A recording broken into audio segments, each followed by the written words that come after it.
ગુજરાતમાં વારંવાર શર્મજનક ઘટનાઓ બની રહી છે। તે રાજુલા તાલુકાના માંડણ ગામ ખાતે આહિર સમાજની દીકરી સાથે આચરવામાં આવેલા સામૂહિક બળાત્કારના આરોપીઓ સામે ફાસ્ટ ટ્રેક કોર્ટમાં કેસ ચલાવી વહેલી તકે ફાંસી આપવાની માંગ આહિર હિત રક્ષક સમિતિ ગુજરાત દ્વારા આજરોજ કરવામાં આવી હતી અને આવેદનપત્ર આપ્યું છે। સુરત કલેક્ટર થકી મુખ્યમંત્રી અને ગૃહ રાજ્યમંત્રીને આવેદનપત્ર આપવા પહોંચેલા આહિર હિત રક્ષક સમિતિ ગુજરાત દ્વારા જણાવ્યું હતું કે રાજુલા તાલુકાના માંડણ ગામ ખાતે આહિર સમાજની દીકરી ગુજરાતની દીકરી પર થયેલા સામૂહિક બળાત્કારના આરોપીઓની 8 દિવસમાં ચાર્જશીટ દાખલ કરી ફાસ્ટ ટ્રેક કોર્ટમાં કેસ ચલાવી આરોપીઓને વહેલીમાં વહેલી તકે ફાંસી આપવામાં આવે તે માંગ કરી હતી। જય હિન્દ, જય ભારત। મારું નામ છે આહિર તરુણ અને આજે અમે અહીંયા સુરત ખાતે કલેક્ટર ઓફિસે કલેક્ટર સાહેબના માધ્યમથી સરકારશ્રીને એક રજૂઆત કરવા માટે આવ્યા છીએ કે તારીખ 13ના રોજ રાજુલા તાલુકાનું માંડળ ગામ એક આહિર સમાજની દીકરી સાથે સામૂહિક દુષ્કર્મની ઘટના જે ઘટી છે એ સંદર્ભે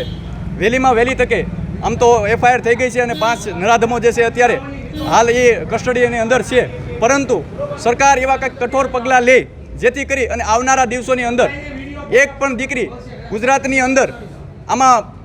આ ઘટનાની અંદર એક પણ દીકરી હવે પછી આવનારા દિવસોની અંદર ભોગ ના બને એના માટે નવી રચાયેલી સરકાર શ્રીને આજે અમે કલેક્ટરના માધ્યમથી કલેક્ટર સાહેબશ્રીના માધ્યમથી આ સરકારને પણ અહીંથી વિનંતી કરીએ છીએ કે પ્રથમ સત્ર તમે બોલાવો ત્યારે એક એવો કઠોર નિર્ણય લ્યો કે આવનારા દિવસોની અંદર આ જે નરાધમો છે એ બીજી વાર આવું કૃત્ય કરતાં પહેલાં 100 વાર વિચાર કરે, અચકાય અને આવા કૃત્ય કરે નહીં। એના માટે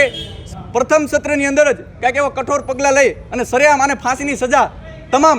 હજી 3 દિવસ પહેલાંની સુરતની જ અંદર વાત કરીએ તો 8 વર્ષની દીકરી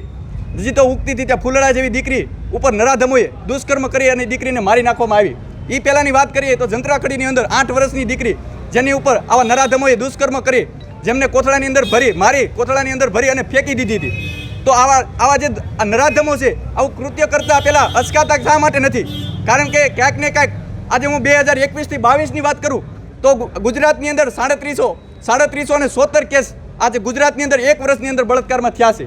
તો આ કેસ જે છે એ અટકતા શા માટે નથી? તો આ સરકારશ્રીને અમે રજૂઆત કરી 61 ગેંગરેપ 1 વર્ષની અંદર। તો સરકાર આજે આ નવી રચાયેલી સરકારને આજે સુરત કલેક્ટર સાહેબના માધ્યમથી અમે રજૂઆત કરીએ છીએ કે આવનારા દિવસોની અંદર જો એવા કઠોર પગલાં નહીં લેવાય અને આવનારા દિવસોની અંદર આવા નરાધમો કૃત્ય કરતા અટકશે નહીં તો કાન ખોલી અને સાંભળી રહે કે આવનારા દિવસોની અંદર આજે આહિર સમાજની દીકરી ઉપર જે દુષ્કર્મ થયો છે, આહિર સમાજ એ અગાઉ પણ બહેનો દીકરીઓ માટે જેમણે બલિદાનો આપ્યા છે, તો આવનારા દિવસોની અંદર આહિર સમાજના યુવાનો તમામ વર્ણને 18 વર્ણને સાથે રાખી અને શક્તિ પ્રદર્શન કરશે અને હજારોની સંખ્યામાં યુવાનો એકઠા થઈ અને સરકારને કઠોર પગલાં લેવા માટે સરકારને અમે મજબૂર કરીશું। તો સરકારને પણ વિનંતી કરીએ કે આપની નવી રચાયેલી સરકાર વહેલી તકે પ્રથમ સત્રની અંદર આવો કઠોર એક પગલું લઈ અને આવા નરાધમોને ફાંસીની સજા જાહેરમાં આપે જેથી કરી અને ગુજરાતની આવી ફૂલડા જેવી દીકરીઓ